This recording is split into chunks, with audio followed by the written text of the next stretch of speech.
अस्सलाम वालेकुम व्यूवर्स। इस कोर्स में अब तक हमने वेरिएबल्स के हवाले से काम किया, कंडीशनल स्टेटमेंट के हवाले से भी काम किया और ऑपरेटर्स के हवाले से हमने काम किया। ऑपरेटर्स में हमने अभी तक मैथमेटिकल ऑपरेटर्स पर बात की है। इंशाल्लाह ताला मज़ीद आगे बढ़ते हैं अपने कोर्स के अंदर। एक ख़ास चीज़ जो कि मुझे आपको बताना चाहिए वो ये है कि अगर फॉर एग्जांपल भाई मैं मिसाल लेता हूँ कंडीशनल स्टेटमेंट की, जो मैंने आपको एग्जांपल दी थी। अगर आपने किसी को शॉप पे भेजा किताब ख़रीदने के लिए और उससे आपने कहा कि अगर किताब मिल जाए, ये भाई मैं चलता हूँ, अगर किताब मिल जाए, ये दुकान पे किताब मौजूद हो तो आप ये करो, नहीं तो फिर ये करो, मिसाल के तौर पर घर वापस आ जाओ या मुझे फ़ोन करके बता दो। लेकिन अब आप कहते हैं अगर किताब ना मिले तो दूसरी शॉप पर जाओ। यहाँ पर दूसरी शॉप की अब क्योंकि दूसरी शॉप पे भी कंडीशन हो सकती है ना, क्या पता दूसरी शॉप पे भी ना मिले। ठीक है ना, आप कहते हैं क्या तो किताब ना मिले तो फिर कुछ भी करो, फिर आपने एल्स कह दिया घर वापस आ जाओ, ये करो वो करो। लेकिन अब आप बीच में एक और चीज़ लगाते हैं, अब आप कहते हैं कि फिर दूसरी दुकान पर जाओ, ठीक है ना, उस पर भी ना मिले तो घर वापस आओ। लेकिन उस पर भी ना मिले यानी इस पर भी आपने कंडीशन लगा दी है, तो उसके लिए आपको क्या करना होगा, ये जो आपका कोड यहाँ पे ब्लॉक जो आपका ख़त्म हो रहा है ना, ये पहला ब्लॉक, इस ब्लॉक के नीचे आप जो है एंटर करेंगे और आप लिखेंगे, इसको मैं थोड़ा पीछे कर देता हूँ, एल्स इफ, ठीक है ना, एल्स इफ। फिर आपने एल्स इफ में आपने कंडीशन दी और आपने एक वैल्यू देनी होती है, ठीक है ना। तो एल्स इफ दरअसल जब चलता है जब ये कंडीशन फॉल्स हो जाती है, ये ब्लॉक जब आपका नहीं चल पाता, ये ब्लॉक इग्नोर हो जाता है, तो ऑटोमेटिकली एल्स इफ पे कहानी आ जाती है। एल्स इफ में भी कंडीशन आप देते हैं और एल्स इफ में भी आप एक स्टेटमेंट देते हैं। अगर ये स्टेटमेंट भी नहीं, ये कंडीशन भी फॉल्स हो जाती है तो जाहिर सी बात है ये स्टेटमेंट भी नहीं चलती है और ऑटोमेटिकली फिर सारा दारोमदार एल्स पर हो जाता है, एल्स आपका डिस्प्ले हो जाता है, ठीक है ना। एल्स को कोई कंडीशन की ज़रूरत नहीं होती है। ये समझे इसलिए होता है कि खाली आपका जो आपका इफ़ का जो ब्लॉक है जो यहाँ से शुरू होता है ये सेफ रहे, या यूँ कह लें कि ये कम्प्लीटली ब्लॉक ना हो, कुछ ना कुछ जिसका हिस्सा डिस्प्ले में आता रहे, चाहे वो एल्स की सूरत में हो या जो भी वट एवर।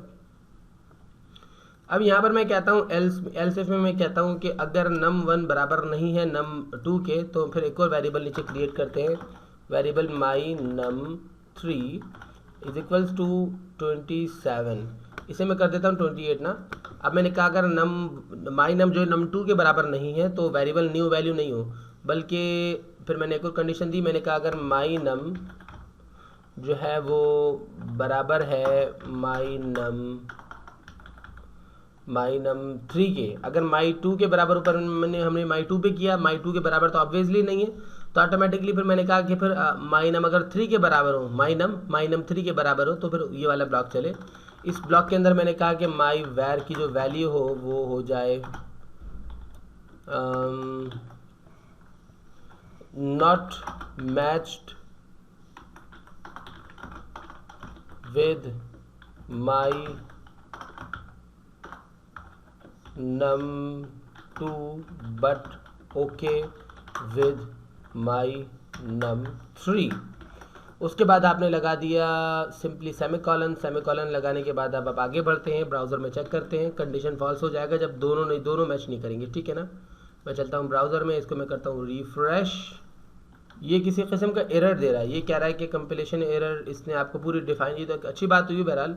ये कह रहा है कि कोई एरर आया आपके पास, देखें इसमें रेड लाइन कौन सी हो रही है, लाइन नंबर 6 रेड हो रही है और ये वेरिएबल आपको दिया जा रहा है कि बोल रहा है ये रेड हो रहा है, ठीक है ना। लाइन नंबर 7 में बता रहा है ये डेटा आपके पास मौजूद है, 4 और 5 में ये मौजूद है, ठीक है ना। तो ये कह रहा है कि जो एरर आ रहा है सोर्स फाइल ये है और लाइन नंबर 6 में एरर आ रहा है, ठीक है ना। आपको कम्प्लीटली इसने डिटेल दे दी है, ये बहुत अच्छी बात है। ये प्रोग्रामिंग लैंग्वेज में खासतौर पर सर्वर साइड लैंग्वेज का ही खासा होता है। PHP भी एरर दे देती है आपको, ASP भी और ASP.NET भी। इससे फ़ायदा ये होता है कि आपको एरर फाइंड करने में आसानी होती है कि कौन सी लाइन में आपके पास एरर आ रहा है, ठीक है ना। अब यहाँ पर आपको जाके देखना पड़ेगा कि एरर कौन सी लाइन में आया है।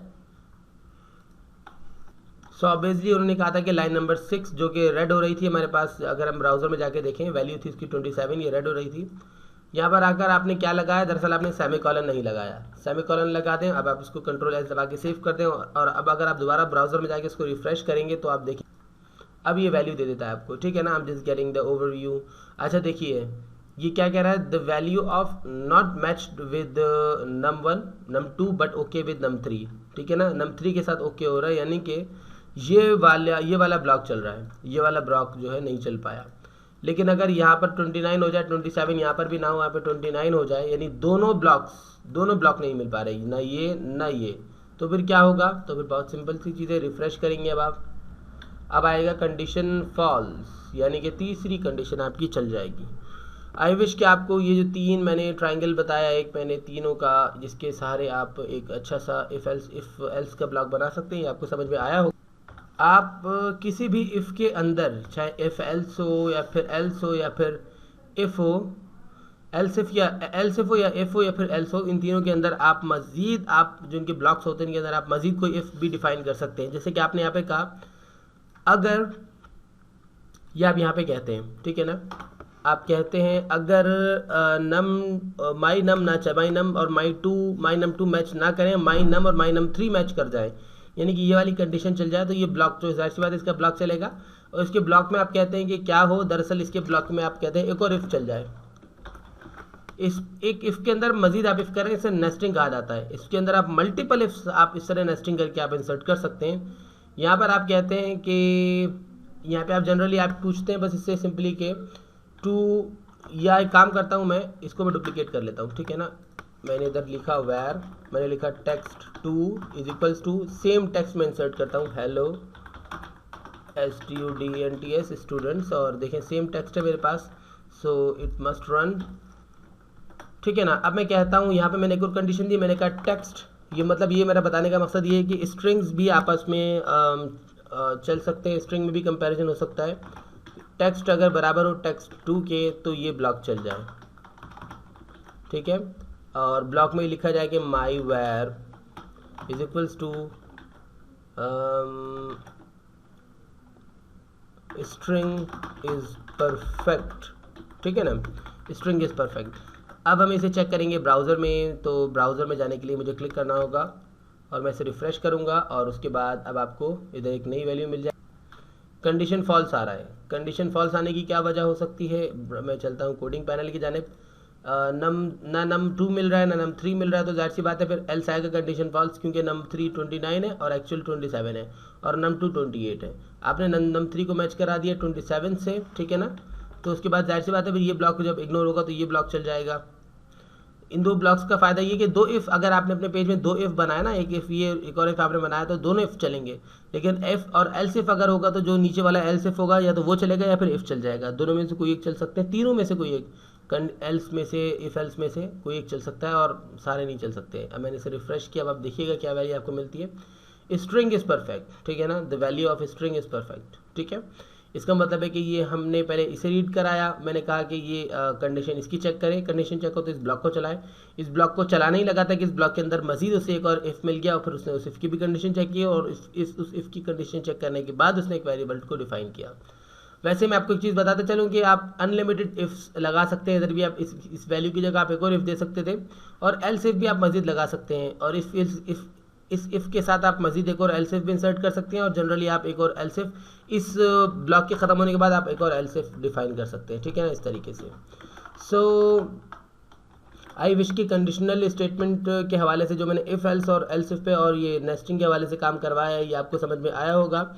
इंशाल्लाह ताला मज़ीद सीखने की कोशिश करेंगे, मज़ीद आगे बढ़ेंगे। मुझे इजाज़त दीजिए।